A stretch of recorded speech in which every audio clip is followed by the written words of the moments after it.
pai, ele é artista plástico, acadêmico. Durante toda a nossa infância a gente aprendeu a desenhar, caligrafia, que ele é calígrafo. E o desenho, depois o óleo, que é a técnica que ele domina, então a gente sempre pintou, eu e meus irmãos, em óleo. Eu foi a que desenvolveu e sempre pintei, desde mais ou menos acho que uns 13 anos eu comecei a pintar e participar de eventos. Então o meu primeiro evento que aconteceu assim, mais significativo foi do Conservatório Carlos Gomes, que ainda existe, mas naquela época eles estavam começando a fazer exposições de alguns campineiros. E eu ganhei a menção honrosa, porque foi uma exposição muito legal, eu mandei alguns materiais, e eles me deram uma exposição de presente. Então foi minha primeira exposição, isso lá para 92, por aí.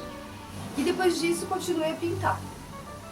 E aí a veia artística vem da família mesmo, é um processo que todo mundo desenha, pinta, então naturalmente as coisas foram acontecendo. E eu pinto só em óleo, eu não gosto de acrílico, porque eu consigo dominar. O óleo ele é uma plasticidade maior, dá mais tempo para você pintar, depois você quer voltar nele, você consegue, porque ele ainda está úmido. Então é uma técnica que eu gosto muito, é essa. Depois comecei a desenvolver o vidro, no caso, que foi um processo que eu estava na faculdade, tinha um amigo que estava fazendo doutorado em forno. E eu sempre fui apaixonada por vidro, falava quando eu tivesse uns 40 anos, eu vou fazer. E aconteceu assim. Logo que eu entrei na faculdade, eu conheci esse pessoal e ele montou uma vidraria aqui em Campinas, era o Rogério, agora ele está no Espírito Santo. E trouxe vários vidreiros de Poços de Caldas, onde tem a Cadore, que é famosa, e eles montaram uma oficina. E eu acabei conhecendo nessa oficina vários artistas plásticos de peso aqui de Campinas, que é a Silvia Matos, Cecília Estelina. E desenvolvemos todo esse processo que foi de vidro soprado, foi fantástico. Aprendi. E a Cecília, que estava junto desse curso, que me ensinou a técnica de lâminas, que é a fusão de lâminas de vidro. Então depois eu fui estudar com ela. E aí que eu comecei a desenvolver essa técnica que é de vidro fundido. São só lâminas que você trabalha, né? Ou materiais como bola de gude, espelhos, que você põe no forno e funde. Então ele é diferente da plasticidade do vidro soprado, ele é lâmina, né? É um material bidimensional que depois você transforma ele em tridimensional.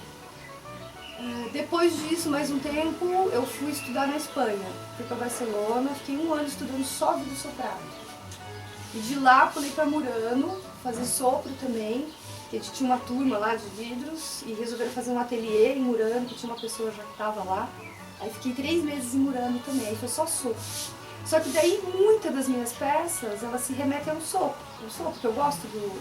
Então são peças mais grossas, mais pesadas, que apesar de eu usar a técnica de vidro fundido, ela vai para a mesma linguagem do sopro, né? E aí passei a desenvolver todas essas peças, luminárias, utilitários, que é o que a gente mais usa, e decorrente disso, acabei fazendo a parte de joalheria também, que tem o macro do vidro e o micro, que é a joia, né? E fui desenvolvendo várias peças. Nesse meio tempo também resolvi estudar prótese dentária, falei, eu vou ser dentista, vou ser dentista, vou ser protética. E fui estudar isso. Depois, num dado tempo, eu vi que não era muito a minha praia, porque ela é muito química, muito contaminante, falei não. E comecei a desenvolver toda a joalheria com as técnicas da prótese.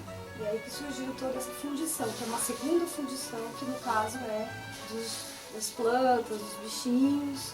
E é uma fundição mais específica e muito bem elaborada, porque você usa material odontológico para fazer uma peça que é de arte, né? Então é a cópia perfeita. Os ourives usam a mesma técnica, mas eles usam um material menos sofisticado. Eu uso um cimento que ele é uma cópia, ele faz uma cópia completa do objeto, entendeu? Então é um material que era para fazer núcleos ou implantes, eu uso para fazer lixos.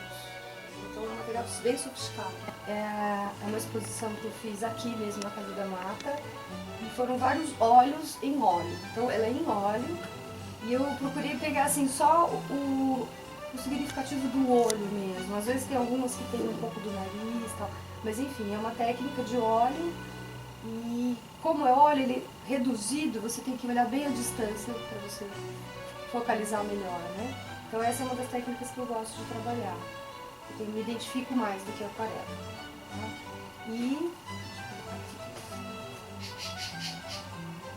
Essa peça aqui é uma joia em vidro. São 4 pecinhas de vidro fundido com metal. Eu fundo o metal dentro do vidro para poder ter a... Porque você não cola o vidro, né? Nem com araldite, nenhuma cola ele aceita. Então você tem que fundir alguma coisa dentro dele para você poder ter a garra. E esse inseto, que é um besouro, ele foi feito com uma técnica que a gente chama de cera perdida em joalheria, mas no caso eu fiz através da técnica de fundição de prótese dentária. E esse metal é exatamente o metal que a gente utiliza para fazer núcleos dentários e implante. E é uma técnica de alta precisão, porque o material que eu uso para copiar isso aqui, para fazer o molde, ele é de alta precisão. Então ele copia exatamente todas as ranhuras do inseto. Então ele é um objeto maciço, ele não é revestido de metal, ele é o objeto inteiro, tá? Então essa é uma peça. E a fundição, que é outra fundição, no caso aqui, são várias bolas de gude que eu coloco dentro de um molde e ele assenta no prato e elas se juntam na fundição que vai a 870 graus. Então elas grudam uma na outra e formam esse prato. Então é um utilitário, mas não deixa de ser uma peça de obra de arte, porque ela é única, né? Você pode fazer várias, ela nunca vai sair igual. É sempre uma peça única diferente da outra. Tá? Essas são as técnicas que eu trabalho.